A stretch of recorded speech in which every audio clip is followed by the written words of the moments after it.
I'm doing good, thank you. Yeah. Haven't seen you in a while at all. Not even in the neighborhood. Oh, well, I've been in and out, yeah. Mm. But yeah, we have a deadline for the FRG today to the department heads, so you can imagine how things are going. Yeah, I know.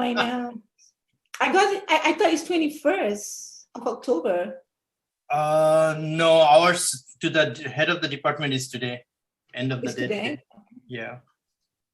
I think it Okay, differs good from the colleges and schools. Exactly. Well, good luck. Yeah. Thanks. Okay, I can see that people are coming in. Let's just give a few more minutes for people to join in and then we can start.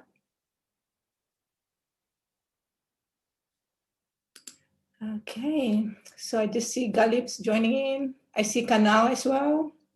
So Kanal, you're going to be teaching IEN 301 next semester, right? Can you hear me? I can hear you, yeah. Oh, okay, so maybe Kanal is not here, he logged in, but yeah, because I saw his name. So we got the list of the new faculties teaching the course next semester. Ah, great, that's great. Yeah.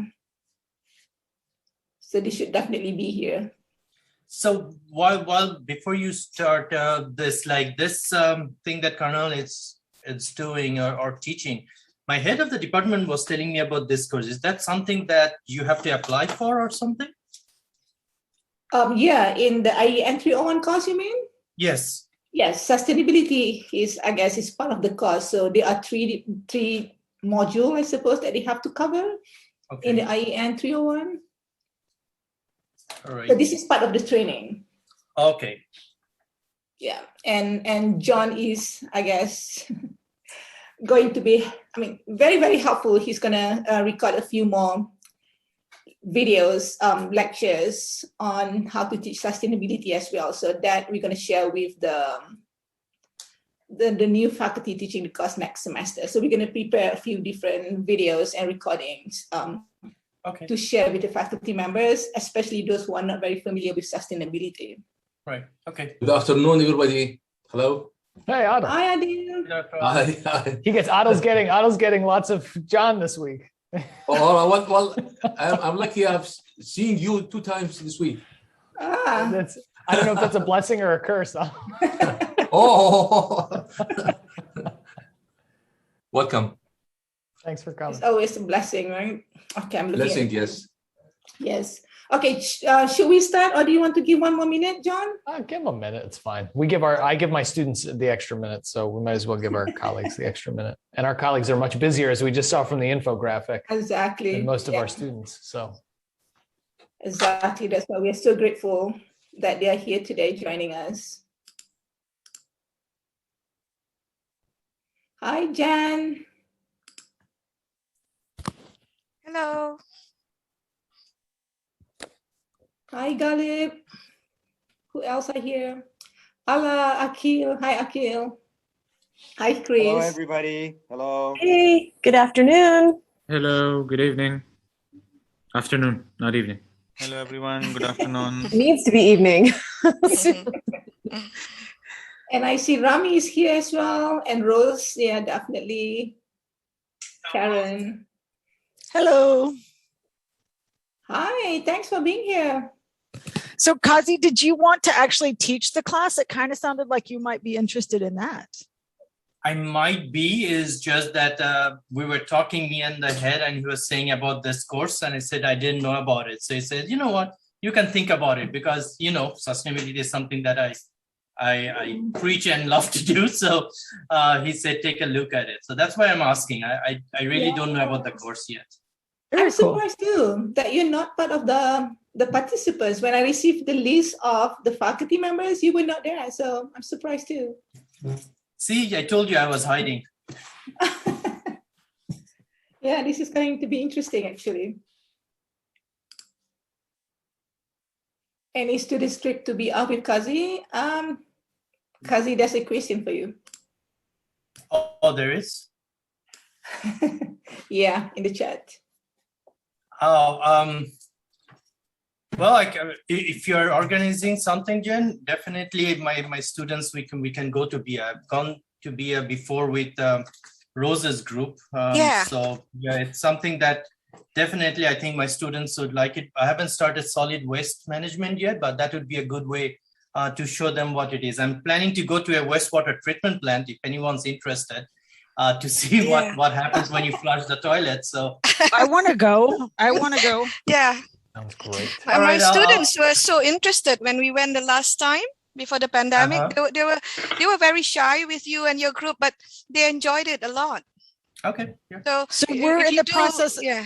We're in the process of organizing some trips to the headquarters. We've been told that we can now go to and see the new headquarters as well. So we'll be organizing some trips. Awesome. So we'll send that out, the information for that out, and people can sign up for that. Perfect. Thanks. Thanks, Rose. That's going to be useful for the IEN faculty members, I suppose. Great. Yeah, definitely could organize a faculty trip. If there's enough, I can organize a faculty trip. We could do that. All right. Okay, I'm looking at the time now. I guess we should start. Let's do it. Yep. All right. Thank you so much, everybody, for being here with us. This workshop is going to be the last of the series that we have for sustainability webinar series. We're hoping to hold something like this again next semester. So to close our sustainability webinar series, we have with us Dr. John Katzos. So John has been teaching and integrating, I guess, sustainability in his courses, undergraduate and graduate, for quite some time already, I guess. So I'm just gonna hand it over to you, John. At any point of time, I guess, if any of you have any question, just please feel free to use the chat box or raise your hand. I'm pretty sure John is gonna be more than happy to answer the question. All right, great. Okay. Thanks so much. Thanks so much, Narita, for the invite, and thanks everybody for coming. So this, it's going to be pretty casual because, we all know each other. So it seems like a group of friends here. So it's great. What I'll basically do is my focus will be on teaching sustainability in the UAE more broadly. What I'll do is make a few notes at the start. So first, I speak very fast. This is mostly because I was born and raised in New York, and this is just the way we talk. So if I'm ever talking too fast, just type in the chat box, slow down, Katzos, just slow down. All the questions that you might have, just pop them into the chat box. And then when I get to sort of like the normal pauses, I'll try to address them so that this way we don't go too far away from where your question point is. Yeah, I think that's it. So what I'll do is, and everybody can hear me and see me. If you can't hear me or see me, just open up your mic and tell me to fix whatever the problem is. What I'll do today is introduce myself a little bit, then talk a little bit about sort of baseline sustainability knowledge and myths that we often have to break down with a lot of our students. Then I'll talk a little bit about the United Nations Sustainable Development Goals and integrating sustainability in almost any course. And then I'll talk about some approaches that I've used in teaching sustainability that I found to be particularly effective.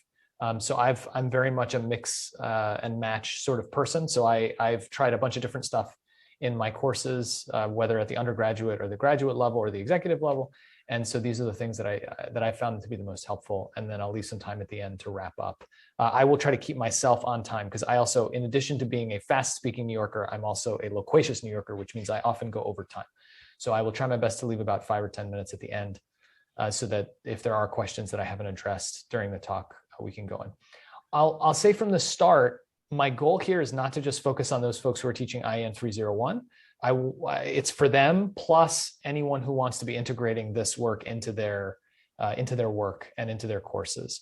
We're going to have so Narita and I have set up sort of a schedule for recording other lectures on the specific weeks that are in the IEN 301 course for those of you teaching it. So that'll be sort of separate for those of you teaching it. So you'll get the kind of the extra time on that stuff, on design thinking, sustainability principles, and sustainable leadership and entrepreneurship. So that won't be the total focus of this. The focus of this will be broader on teaching sustainability more generally in the UAE. So for those of you who don't know me, although I know almost everybody in this room, this is me. Hi. I born and raised in New York from Greek immigrant parents, and then left New York when I was 16 actually, to never return. So we've been here we've been in the UAE for the last 10 years. I've been at AUS for the last almost 9.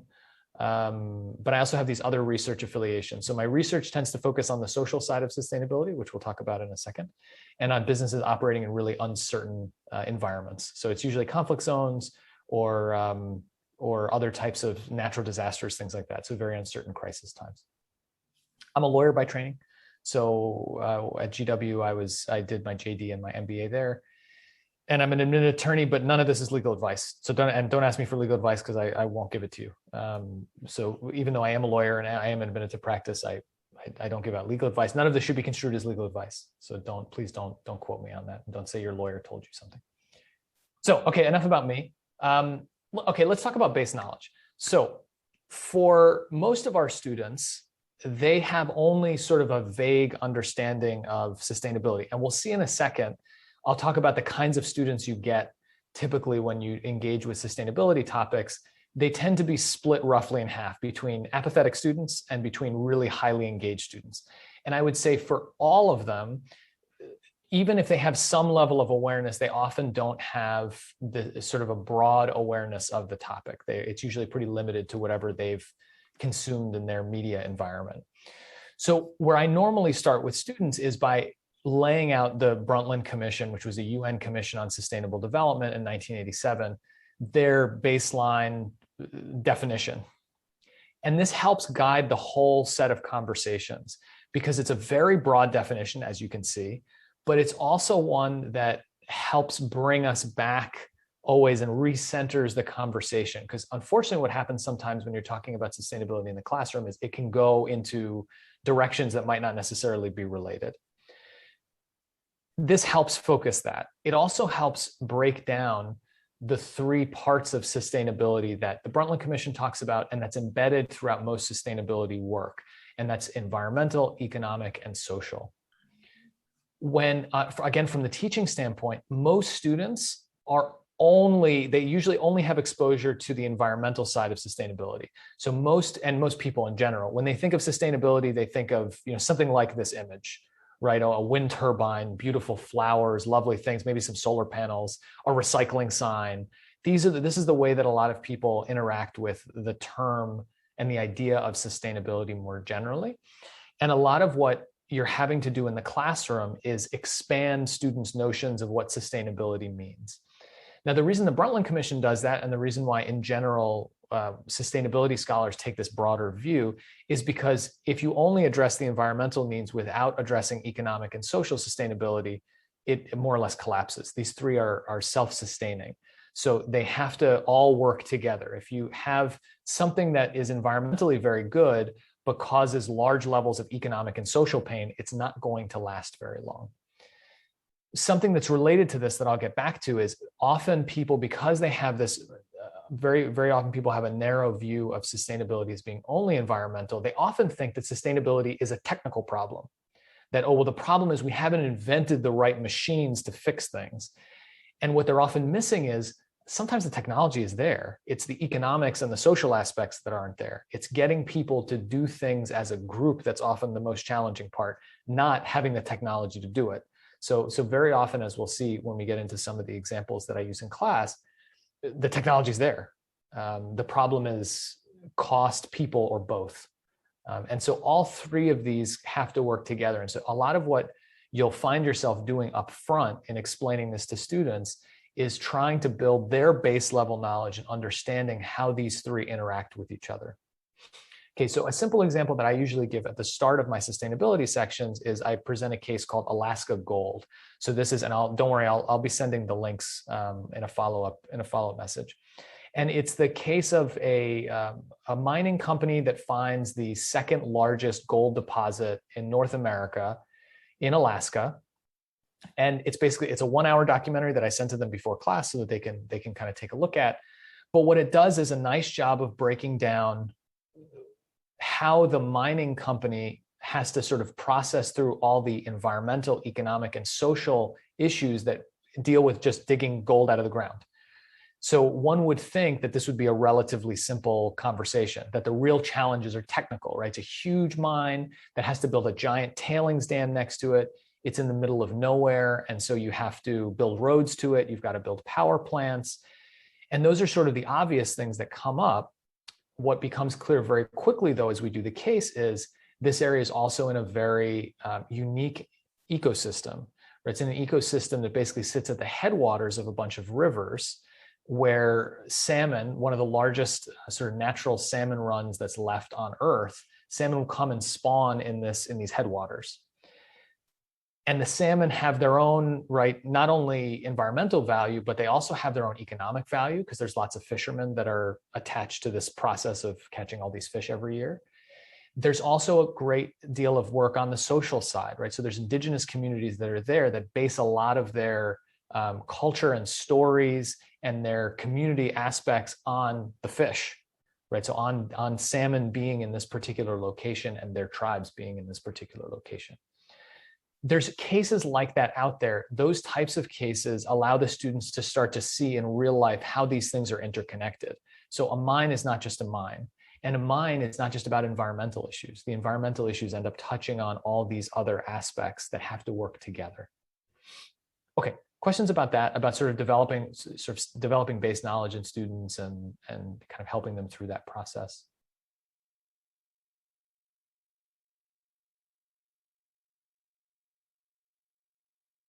Great. So I learned in one of these online learning sessions to leave 10 to 15 seconds for everybody to answer questions. So you'll see me do that every once in a while. So just type them into the chat box or open up your mic if you want to ask a question when I stop. Okay. After you do the base knowledge, what you're often having to do is break down ideas that the students have in their head about sustainability. And if you believe these things, great, then we're engaging in a learning conversation, not just a teaching conversation. I would say these are not the only myths that often come up in the context of students, but these are the ones that come up the most often. So the first two I've talked about a little bit already. Sometimes students think sustainability is purely about climate change, right? It's just about greenhouse gas emissions, and that's it. A lot of that is not their fault, right? So it's not their fault that they believe this, in part because so much of the language that's out there is really focused on climate change because it's such a priority issue. But sustainability, both in the Brundtland Commission and just generally among scholars, we're not just talking about climate change. And then even a little bit wider out, we're not just talking about the environment. So as I noted earlier, the environmental piece doesn't work without the social and the economic piece. These are all pieces that have to work together in concert for something to be sustainable. And so again, none of these myths are necessarily our students' fault for believing in them. They're not. They're often quite smart, right? So our students are great. And especially in the UAE, they're in a media environment where they're getting hit from all different countries, all different angles, different languages of media that they're consuming. And so they're getting, different messages about sustainability. Sustainability also, a lot of our students think it's technological. So especially if they're coming from a more technical background, often they believe that, the problem is we haven't invented our way out of this. I largely blame our current culture for this. So I think we have a tendency to believe that all these problems are just technical problems. We just have to find an app that will solve whatever the technical problem is. But in fact, right, often these are human problems, right? As I said earlier, often the people are the problem, not the technology. We have the technology, but getting the people to do the thing is harder than it seems, at least at first. There's also this myth that sustainability is, or at least has to be, expensive. Very often, the most sustainable things to do are not that expensive at all. And we'll see that in a little bit. Sustainability is also, for a lot of students, it's cool, right? It's like the cool thing. You go work at these sustainability jobs. It's awesome and fun and cool, and you're with cool people, petting penguins and planting trees and, working on windmills, something. And then for a small minority of students, sustainability is just a giant hoax. It's just a way for corporations and governments to make money. The truth is much more complicated, right? So it's about more than just climate change and the environment, as we've talked a little bit about already. It tends to be more social. The stuff that you do, right, the stuff that you can do in terms of sustainability is often cheap. Okay, I say cheap, usually cheap. But very often we have this perception, often based on the fact that a lot of consumer goods will increase their prices by sending sort of sustainability messaging on their packaging, which is an established phenomenon in marketing. And so counterintuitively, what some companies now have to do is they have to actually hide their sustainability chops. So they don't tell people that they're being sustainable because they're worried that their customers will expect higher prices. So they're trying to go after a certain market segment that's more value. And they're doing sustainable things, but they don't want to tell people about it because they're worried that then they're going to expect a price increase. And again, I say usually because sometimes things are expensive, right? So if you're changing an electricity system, right? So if you're shifting from one generating facility to another, right? That's expensive, right? It's expensive to build factories. It's expensive to build, sort of larger facilities, larger infrastructure. Even though it might be cheaper in the long term, right? At least in the short term, you're often having to spend a lot of money, right? Whether you're building solar panel infrastructure or wind power or roads that increase efficiency, whatever you're building, oftentimes it is cheaper in the long run, but it might have an initial cost associated with it. And I put this in there because I think it's important. A lot of times sustainability is just boring. It's not always that exciting. A lot of times it's just simple stuff that your parents tell you, like turn off the lights when you leave the room. That's not exciting. Like turn off your computer when you leave the office before the weekend. That's not an exciting sustainability initiative, right? That's not something that everyone's like wearing t-shirts on, like, oh yeah, close your computer before. No one cares, right? That's not a thing that's not cool and sexy and awesome. And yet it's highly effective, right? So we have these means that are highly effective to engage in sustainability that are often super boring, right? They're sort of nuts and bolts things, or they're background things that you don't see. That's very difficult to market if you're a company or if you're a government. It's very difficult to say like, oh yeah, we increased efficiency 20% by burying our power lines. Like, oh, well, that's exciting. Nothing more exciting than buried power lines. I mean, it's just not something people get jazzed about.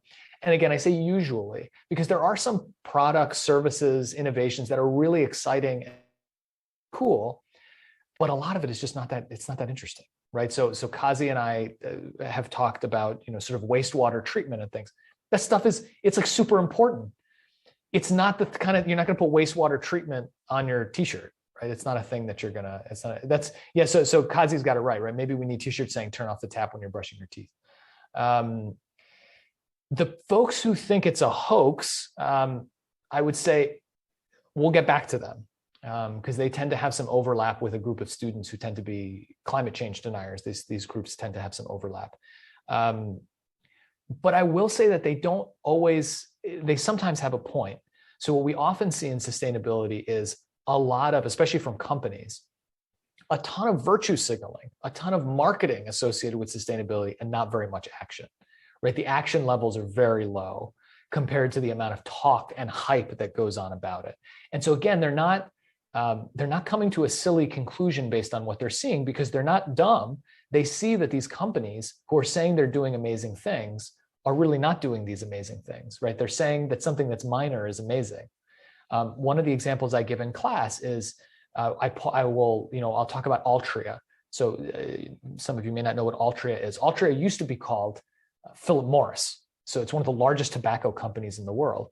And if you go to their sustainability site, they look awesome, right? It's all about saving water in the fields and paying workers well. And there's like basically no mention. There's one bottom line mention about health, but there's more or less no mention of the fact that they produce products that are unnecessary and that cost billions of dollars globally in healthcare costs, right? So they just don't, when students see that, right, you recognize immediately, oh, this is nonsense, right? What are these people talking about?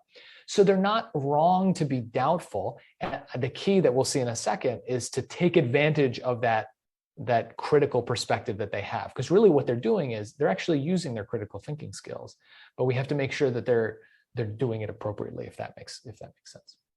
Okay, questions about myths versus truths?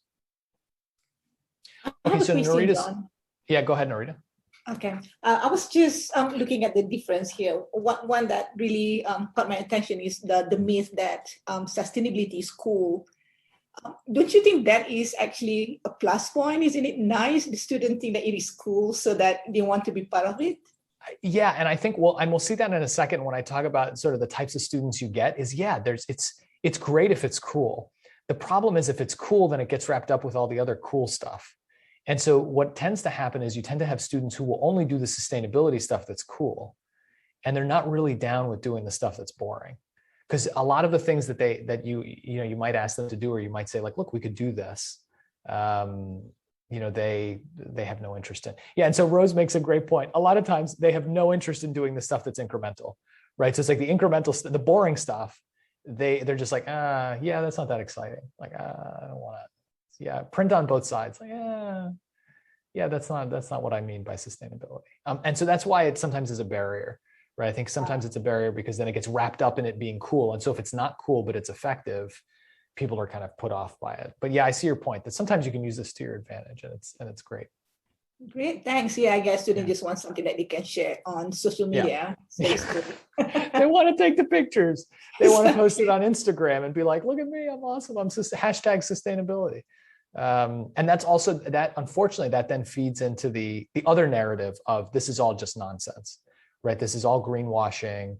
This is all just people pretending to do things that they're not actually doing. It's just virtue signaling and it has no value. And that group becomes problematic, right? So we have to address those concerns, because what they're seeing is they're not wrong, right? They're seeing people who are signaling but not actually living the values that they claim to be living. But we should make sure they're not getting the message that it's therefore unimportant, right? That it's therefore you can't do it. There's no way to do it. Yeah. So questions about these?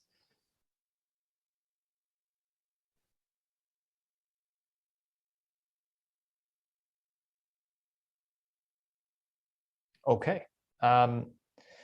So the easiest way that I found to incorporate sustainability into a course is the UN Sustainable Development Goals. So let me talk a little bit about what these are, and then I'll talk about, sort of why they're useful. So back in 2000, so all the way back in 2000, the UN put out these things called the Millennium Development Goals. And these were not 17, which is what we have now. And these were just for basically aid agencies to coordinate providing aid to developed countries. So it was some of the ones that are on here, right? So it was things like, no poverty and zero hunger. There were things like, eliminating certain diseases, but it was really focused on getting aid organizations collaborating on the same set of goals to help developing countries. In 2015, so the Millennium Development Goals were 2000 and 2015. In the lead up to 2015, the member states of the UN basically got together and said, you know what, this was really effective. It really worked in coordinating everybody. Why don't we come up with a group of goals that are for every country, right? So we'll all report on these. We'll all try to focus on a certain set of targets and goals that we can then work towards. And they came up with the Sustainable Development Goals. So these are 17 goals with 169 targets. And all the countries that are member states to the United Nations have signed up for it. And they all report on it, usually annually, but sometimes every 2 years. And the UN collates all those results and publishes them. And so it's a relatively transparent process. What these are, though, is they're really the commitment of the globe, right? The commitment of all the countries on Earth towards sustainable parts of what we're doing right now, the world that we're living in. And they expire in 2030. So the idea is that by 2030, we'll have different issues that we need to focus on, or maybe different aspects of the same issues that we need to focus on. What's great about this from a teaching perspective is twofold. First, there is a lot of material out there that you can use pedagogically for whichever one of the Sustainable Development Goals you want to focus on. So just going through each of these, you can see how broad they are, right? How many issues they touch. So whether you're in an engineering class or a business class or an English class, there's parts of this that you can touch on and incorporate really easily without necessarily talking about all of them. Okay, so that's sort of the second point. So the first point is there's lots of pedagogical materials. And the second is it ends up being much easier to incorporate sustainability in because you can focus on one aspect. You can introduce the Sustainable Development Goals, or the SDGs, as they call them at the UN. You can introduce the SDGs as a broad topic and then say, look, we're going to focus just on this, right? We're just going to focus on clean water and sanitation, or we're just going to focus on reduced inequalities. And then have projects about them, look at companies that are focused on them, and look at countries that are working towards the different goals in different ways. Again, there's so much material out there on each of these that it becomes really easy then to find materials, but also to incorporate work that others have done and build on it in your coursework. So one of the another sort of website that I'll ping for everybody in a follow-up email is called Aim to Flourish. So this is out of Case Western Reserve University in the United States. They've worked with the UN to basically create a hub for students that are doing projects on various SDGs. So if there's a student undergrad, it's primarily undergraduates. So undergraduate student courses that focus on, let's say, SDG 1 or SDG 16, they'll tag that SDG and then upload the project. So you can see that the group of students, their research, right? You can see sort of the projects that they did. And what Aim to Flourish will do is they'll also provide a lot of pedagogical tools, whether it's, readings, slides, preparatory material, case studies that can help you design, whatever piece of your course you want to be sustainability related. So both of these together, right? The fact that you've got lots of pedagogical tools and you have all these 17 to pick from means that even if you wanted to incorporate only a week of content, the content's there, right? So the content is there for you to put in, and you can sort of pick and choose the ones that you want to do and relatively quickly take off in that direction. So something we've seen in the business school is we'll see faculty who are doing their course projects on particular SDGs. So this will become the focus of those course projects, even if the course is not necessarily related to the topic. For me, I'm the course coordinator for our business ethics and social responsibility class. About a third of our course content is sustainability related. What this does for us is it allows students some choice, because we can say, look, sustainability has lots of different aspects. These are the 17 goals. All you have to do for your project is pick a company that's focusing on one of these goals, right? And then we walk them through it's a normal course project, right? It's what we were doing before from a course project standpoint, but now the goals become the guiding post for them. And they're able to gather information from companies because companies are publishing data on this. So if you're a company that's focused on, let's say, responsible consumption and production and clean water and sanitation, you often are putting out reports about this on an annual or biannual basis. And so students are able to then go out and get that information and plug it in very easily and write up reports or do presentations on them, whatever you want to do. Okay, questions on the SDGs or on integrating them into, I say almost any course, mostly because I could probably, if you gave me a course, I could probably think of a way to integrate it, but I don't know every course. So I assume that there's got to be some that you couldn't integrate it into. But are there questions about this? Yeah, I do have a question, John. Yeah, please. One of the question that we get quite a lot is from faculty members in CAS, especially people in math. They want to know exactly how can they incorporate sustainability in the class. Yeah, I would say math is one of those that always comes up. So I think the question is, how are you teaching? So if you're teaching with cases, if you're teaching with, having students go out and doing research, if you're teaching them in ways that incorporate, sort of external knowledge, then it's really easy. If, I think even in a math course, you might be doing something where you're giving them, a set of information from somewhere. And this allows you to do that, right? So to Kazi's point, right? You can use the sustainability data that a company publishes and ask them to generate results after that. I would say, again, to do more than a week of that might be tricky, or to do more than a project about it in a math class might be tough. But if you were doing something like statistics, you could just use sustainability data, right, to map it out to create the graphs. I'm not a math guy, so I'm a lawyer. I took one math class in my MBA, so I'm not even sure what they do. But the idea would be the same, is that basically if you're able to do cases, if you're able to take data from anywhere else, then you can always pull on different SDGs. I don't know if there's math folks who want to jump in. I don't know if there's anybody here from math. So, John, thank you for a very interesting presentation. I hope you know who this is, right? Yeah. Hey, Galam. What's up? How are you, man? Good. How you doing? Doing well, thanks. Great to see you. No, this is very interesting. I really would like to include at least maybe one lecture. I don't know what you think, but maybe an hour, just kind of go over these. And I think they're very important, especially for the chemical people, right? For the chemical industry, because we are, we're the culprits at quite a bit of pollution. So I think it would be good for us to maybe introduce, you think a lecture, what would you think, how do you think that the students would respond just to a lecture that I mentioned them? Because I probably have about an hour that I can spend on this. Yeah, I'd say if you have a course, basically you have one session. So if you have one session with them, I'd say figure out which one of these you want to focus on and which is the most important. So without knowing much, I mean, clean water and sanitation seems like it would be a sort of a clear map, but there might be other ones where there are, you know, more clear connections with. So pick one. You can introduce the broad topic and then focus on that one, and then really go through why it matters for that particular course. Again, for me, I love cases. Almost my whole class is basically case-based. We do a case more or less every session. And so it's a different case each time. So that's just the way I structure my class anyway. So I end up touching on all of them.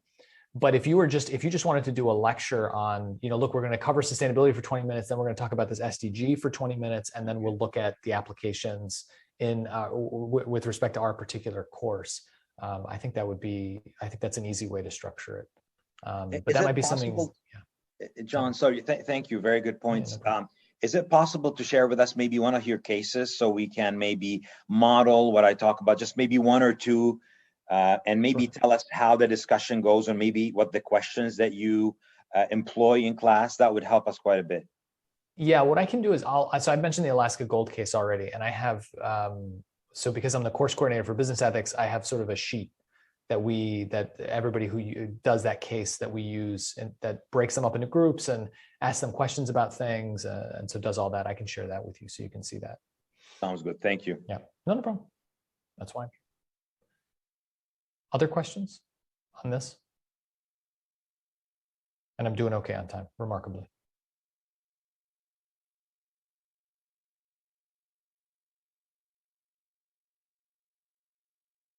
Okay, so what I'll go into now is, and I'll do this, you'll notice I'll do this really briefly. So over the course of the last 8 years that I've been doing sustainability in our mandatory business ethics and social responsibility class, and doing it at sort of the executive coaching level, there's 3 approaches that I found to be particularly helpful. So the first is really focusing on critical thinking, but with a sustainability lens. And what I did here is I basically broke up the types of students you tend to get and their approach to sustainability. I find that most students tend to be in these 2 broader categories of apathetic students and enthusiastic students. So the apathetic students, you can largely address some of their issues with the course content and with cases. So with the students who don't know, right, there's some students who really are unaware. They just, in their media environment, in the stuff that they're absorbing, they're not dealing with sustainability issues. It's not something that comes up in their life. No one's mentioned it to them. If they have, it's been briefly, they didn't really understand it. The course content can usually take care of those folks. And I would say this is your largest group, right? Your largest group is students who don't really know, not by any fault of theirs, right? They're not engaged with the material. They haven't been engaged with the material rather previous to you coming in. The reason that it's so important to them to make sure the course content is directed to them is if you're the first person who they've heard talking about it, it's really important to make sure that your course content has a sufficient level of breadth at the top, where you're at least spending 10 or 15 minutes talking about what is this? What are we talking about? Again, more broadly. I would say then again, the next biggest group is the don't care group. I've heard about it. This doesn't affect my life, right? I don't really care about this. I've heard about it. When I heard about it, I didn't really think it was that important then. I don't think it's that important now. For this group, the key is finding engaging cases. And so this is something where if you're struggling with finding engaging cases for your area, although I think every area has it, please reach out and we can sort of work on finding engaging cases. The reason I use Alaska Gold so much is it's an awesome documentary. It's really well done. It's very engaging. You really feel like emotionally connected to these fish by the end of it. And you really you're invested in it by the end because it's so well done. Within your subject matter area, there's always going to be engaging cases. It's just a matter of finding them. So when I do SDG 16, which is peace, justice, and strong institutions, I do a case in Liberia. So Firestone, which is a rubber company, has what is the largest contiguous rubber plantation on earth in Liberia, which is in West Africa. And they got this through a variety of reasons. And again, another great documentary that basically shows how they were able to get all this land and then what happened when Liberia went through one of the 20th century's most brutal civil wars. So genocides, crimes against humanity, child soldiers. The movie Blood Diamond is based on the things that happened in Liberia, and then when it bled over into Sierra Leone. So really like a very engaging case on 16, but the focus is on what do you do when you're this manager who's not from Liberia? You just show up, you're just doing your job, and you think you're just, you're running a rubber plantation, you're a chemical engineer or something like that, and you're just looking at it and you have no idea what's going on, right? So you're totally confused as to why people are killing each other, why you're getting bribery requests, who's in charge, who the government is, you're getting calls from the embassy. It becomes a very engaging case then. And so for the students who are like, I don't care, it's hard for them to maintain that apathy. So engaging cases do that. And so I think it's a very easy way to get those students in, I find, on the case side. You will have a minority of students who are very enthusiastic about sustainability. And you will have the gung-ho enthusiasts, which tend to be the larger portion of this group. And you will have the hoax enthusiasts, the people who really believe the whole thing is just a lie, right? Whether, climate change is made up, or, they'll come and they'll tell us, they'll sort of tell you all sorts of conspiracy theories and things. The gung-ho people and the hoax people, you're using similar strategies, which is basically research. So if they're that enthusiastic, don't tamp down their enthusiasm. So with the gung-ho crowd, they often are gung-ho in like weird directions, right? In like directions that are non-productive for them and that may be a little bit too positive, right? They don't see some of the negative aspects of the things they're dealing with.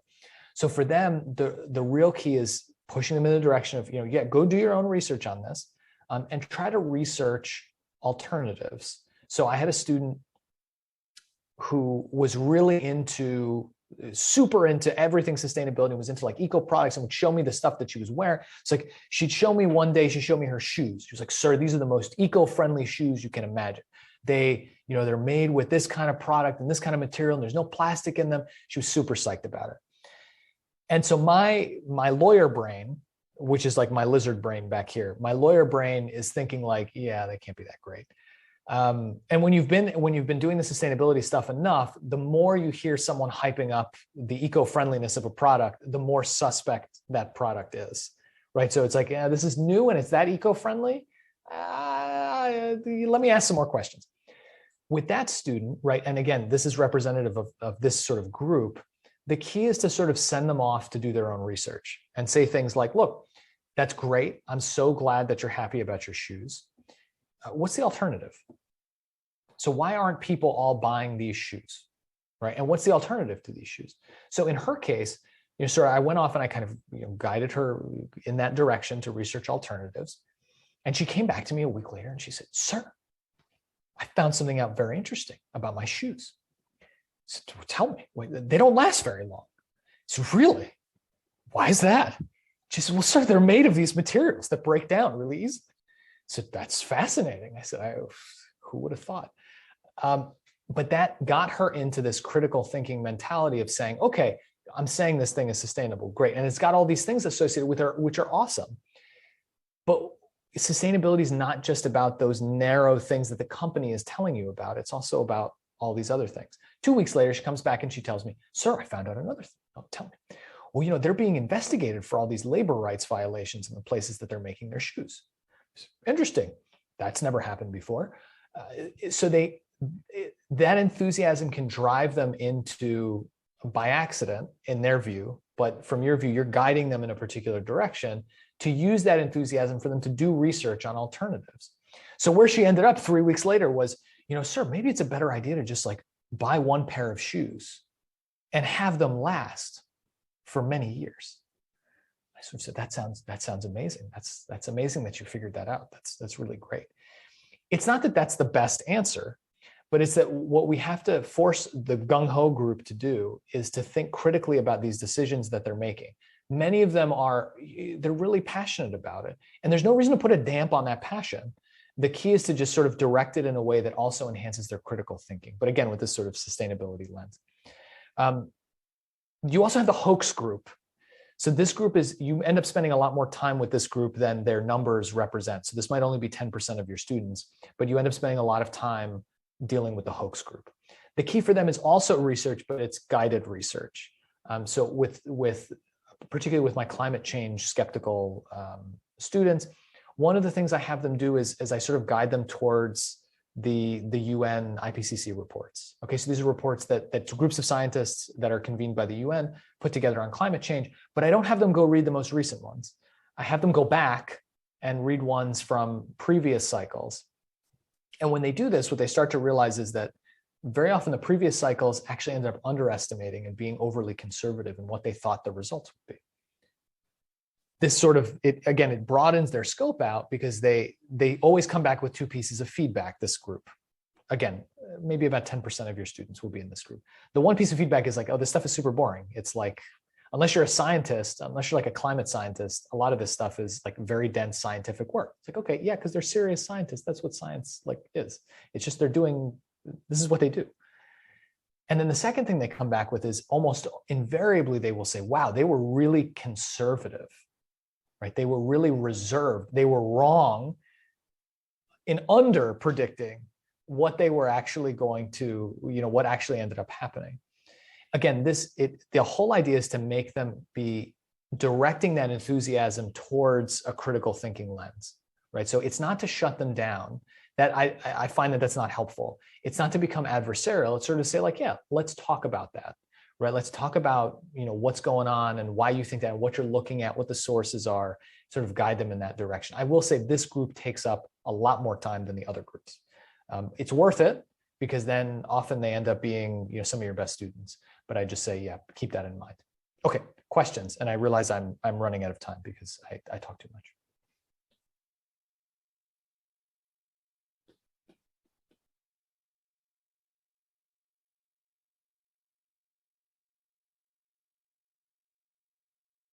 No? Okay. And I think Princia just joined us. Princia, are you joining us from Maryland? Yes, that's correct.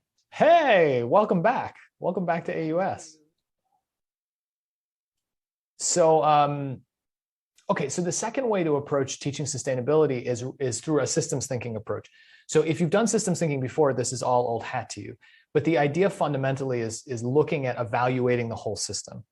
So figuring out how one action or one person, Danette's here too, my goodness, all these former students are here, is figuring out how one person or one action fits within a broader system.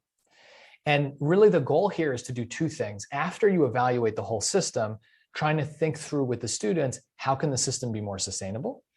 And then figuring out what's the minimum viable system to achieve a certain goal. The way I do this in class sessions is by asking students what seems like a really simple question, which is, what's required for you to be in the class? And so it generally starts pretty simple and very me focused, right? So it's usually focused on the students themselves. So, okay, so how do you get here? Well, okay, so I live in the dorms and I come to the dorms to class and then I go to other classes. Okay, great. So you need a place to stay. Yes. Okay. So what's required for you to stay in that place? Well, I got to pay for it. I have to have water. I have to have food. I have to have electricity. It has to be safe. So great. So we sort of go through those and we say, okay, so what's required for you to have electricity? What's required for you to have water? Right. So what are the systems in place there that all contribute to you being able to walk to class and walk back? Right, you being able to study and have the time to do all of those things. Then we broaden out. Okay, so that's just you, but that means that all the other 20 people in the class, 20 if we're lucky, 120 if we're not, all of them have to have houses too. Okay, and then we get into, all right, so then how do you get your food? Well, I got to go to the supermarket or I got to have Talabat bring it. Okay, how does the food get there? Right. And so you go through this process of really having them think through what are all the component parts that surround a simple act, right? You being in the classroom right now, that's all I'm asking for. And yet there's this whole system that surrounds it. And that's just for you. Then we get to issues of, okay, well, how do you get the professor in the classroom? How do you have a classroom How do you build and maintain this facility?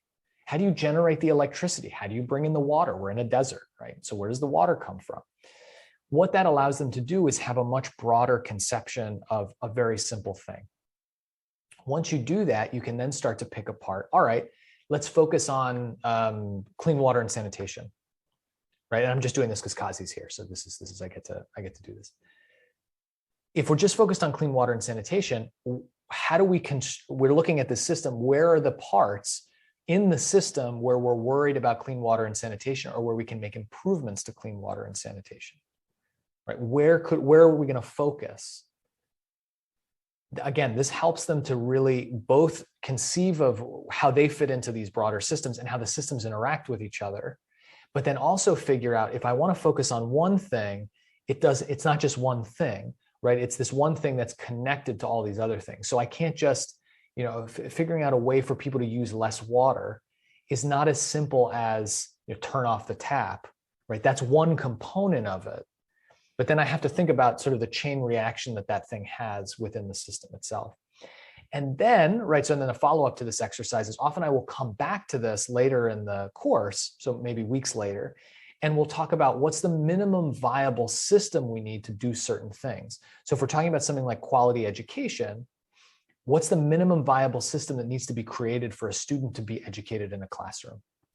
Again, it seems really simple, but if you're doing the whole thing, it becomes really complex, and you realize the minimum viable system is actually enormous, right? You need certain things that a lot of places don't have. So if you wanted to so a lot of students will say, well, I'm really passionate about education in places that don't have it. It's like, great, let's talk about that. It's really hard, right? It's really complex, and there's whole systems that make it so that some people have difficulty getting education. It's not as simple as, oh, let's just go build a school. It's not going to work, right? If the school doesn't have electricity, if there's no running water in the village, if the parents need the kids to work in the fields, your school building is going to be used to house grain, right? It's not going to be used to do the thing that needs to be done. So the systems thinking approach allows students to really start to broaden out. Okay, I know I'm moving quickly now, so I'm going to move quickly and skip questions until after this slide, just so that we can get to where we need to go. The final approach that I found really effective is analyzing gaps between needs and wants. So what this does is it largely combines the SDGs with the critical thinking, with the systems thinking. So it allows us to bring everything together. So what I'll often have our students do towards the end of our course is find a sustainability problem, but then map out all the systems, identify the parts of the systems that need changing to pivot towards fixing a particular sustainability issue, and then come up with a solution. What they end up figuring out is that just the first 3 steps, finding the problem, mapping the systems out, and identifying which parts of the systems are weak or lacking, those are often the most difficult. And when they're doing the mapping of the systems, I'm having them re-engage with the minimum viable system idea, right? What is the minimum viable system you need here? What are the needs versus what you want to have, right? So what are the wants that you want in this? And so when you're crafting your solution, you're first focusing on the needs, and then you're saying, okay, well, we want to get to the wants. And so maybe that's a question of scale. Maybe it's a question of doing a couple of small things along the way to make it closer to what we want. But again, this allows students to start to combine all the aspects of the knowledge that they've done throughout the class to get into really figuring out how to make things go from needs to wants, right? Try to bridge this gap. Okay, I'm sorry I rushed a little bit at the end. It's because I'm running out of time. So, and that leaves us with 7 minutes for questions. Magical.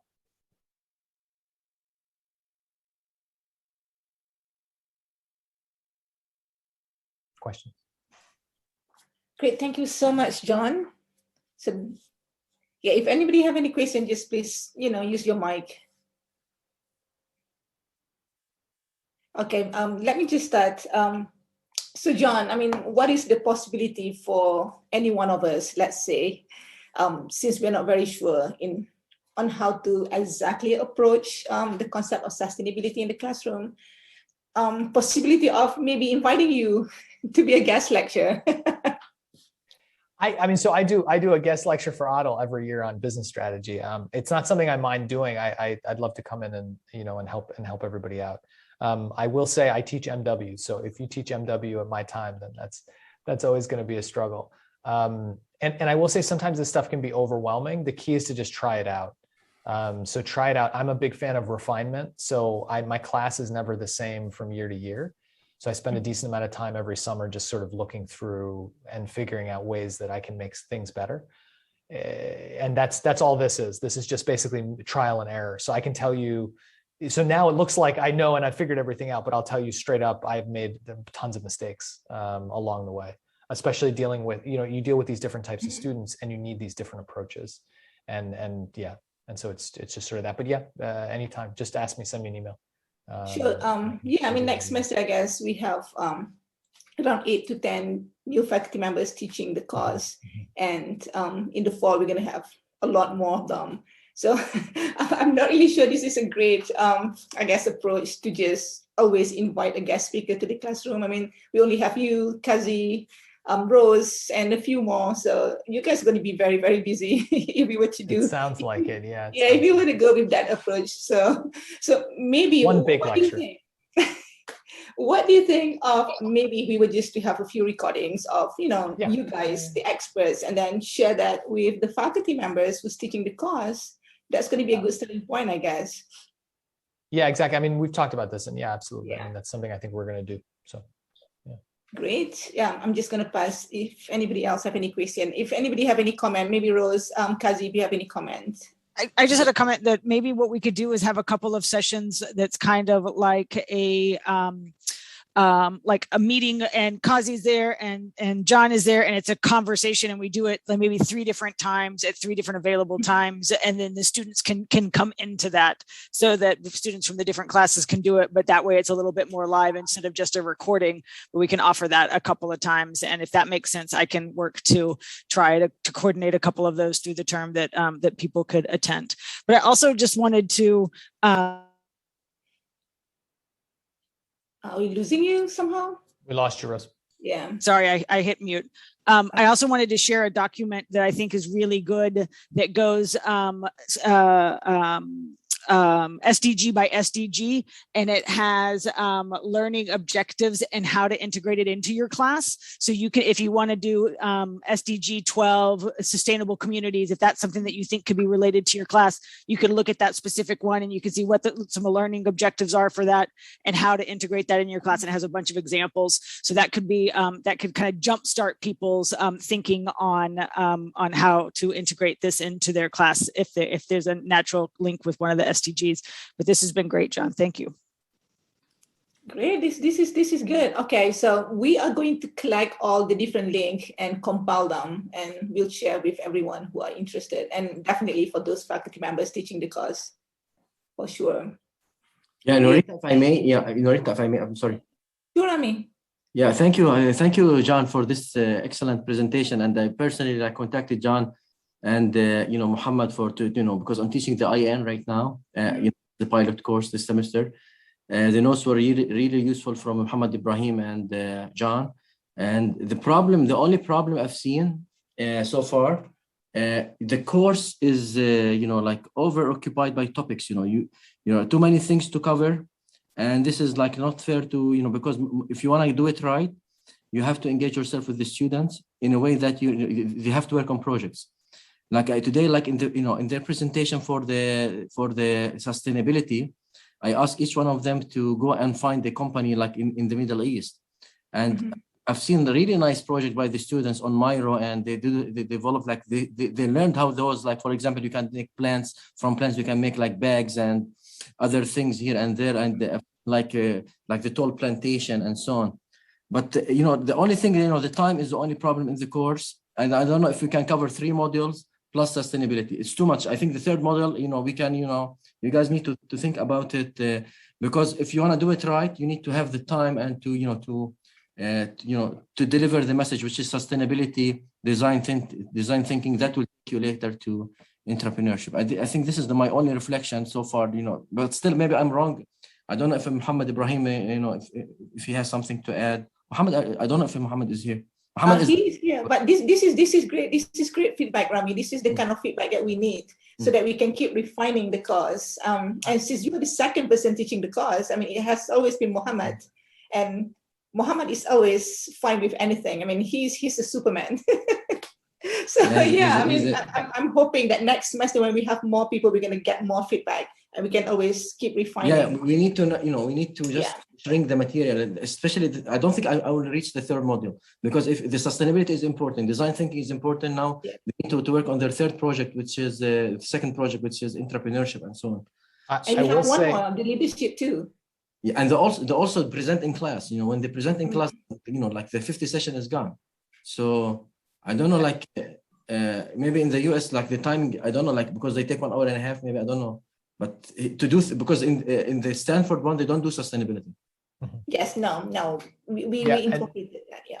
and Rami, I will say that when Mohammadi Bahrain, myself, and Malik, who's in engineering, and who is the CAD person, Anujo, when we were on the IEN task force setting up the course, we brought this up routinely, right? This was one of the major issues that we brought up, and we talked to the faculty who are teaching it because this is a UAE requirement, right?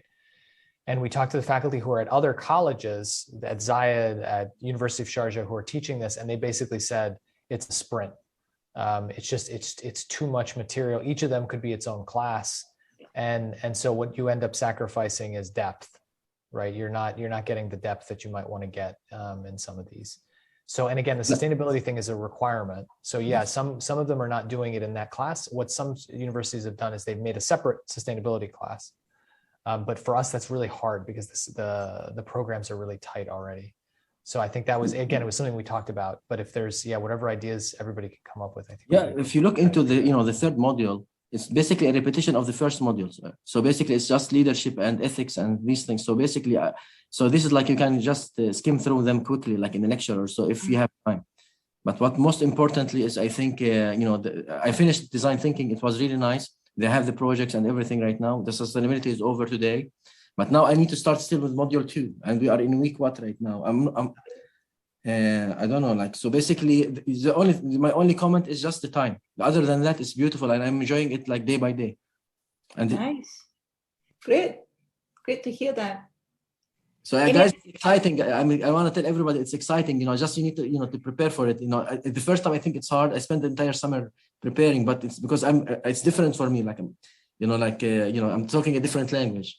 But it's good. I guess the approach that you took was really, really good, because when you start, you were so enthusiastic about this course, and you're still very enthusiastic. So that's the best approach when teaching this course.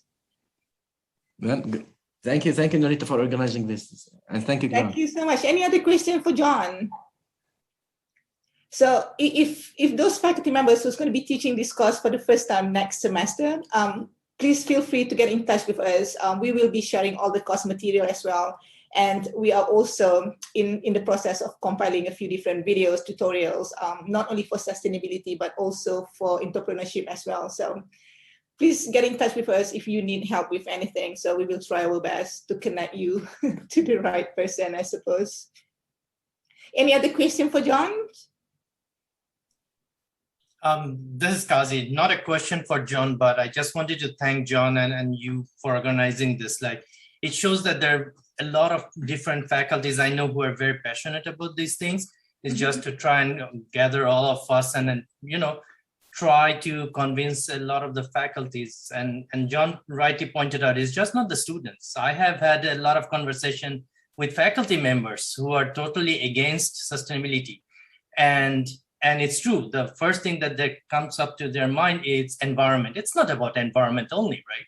So, and I think they say, this is what it gets to them is like, no, I'm not too interested about the environment or other things, but it's more than that. And I think we need to focus more on this.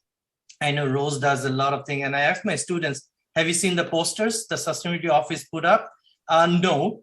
So it's something that I said, open your eyes, right? There's these posters everywhere. You have to open your eyes. But anyway, it's baby steps, but I think we are on the right track. One day someone will listen to us, right? But thank you, John. It was really entertaining. Your lectures, very nice. Thanks for coming. No. I appreciate it. I appreciate getting invited by Norita. There's better people than me to do this, so I appreciate her faith.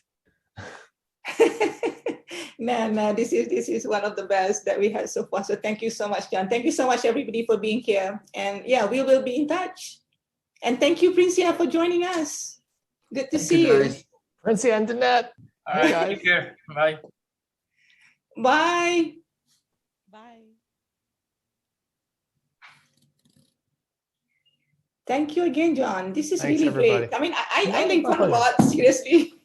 No, it's my pleasure. It's fun. I never get to talk about this stuff. And I spend, an inordinate amount of time doing teaching and pedagogical refinements and all that kind of stuff. So being able to talk about it is great.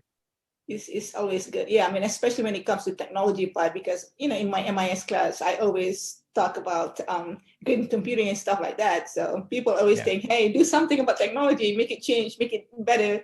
Well, it is not about technology. It's not. Yeah, it's amazing how much technology we have and just how it's not deployed effectively because people don't want to do it. It's not. Exactly. It's really not about, like, we have the technology. That's not it. That's not the problem. It's we have all these legacy systems that are here. You can't just eliminate them. You don't just get rid of whatever's already there. You have to deal with what's there already. Exactly. Yeah. Well, this is always refreshing. Great. Thank you so much. Thank you. Thank you. Talk soon. Thanks again, everybody. Yep. Bye. Bye. Bye. Thanks, Dr. John. Bye, Narita. Bye, Nisha. Yeah, I guess we have to do some editing for the recording. It's pretty long. Sure. Yeah. Okay. Thank you, guys. Thank you. Bye. Bye.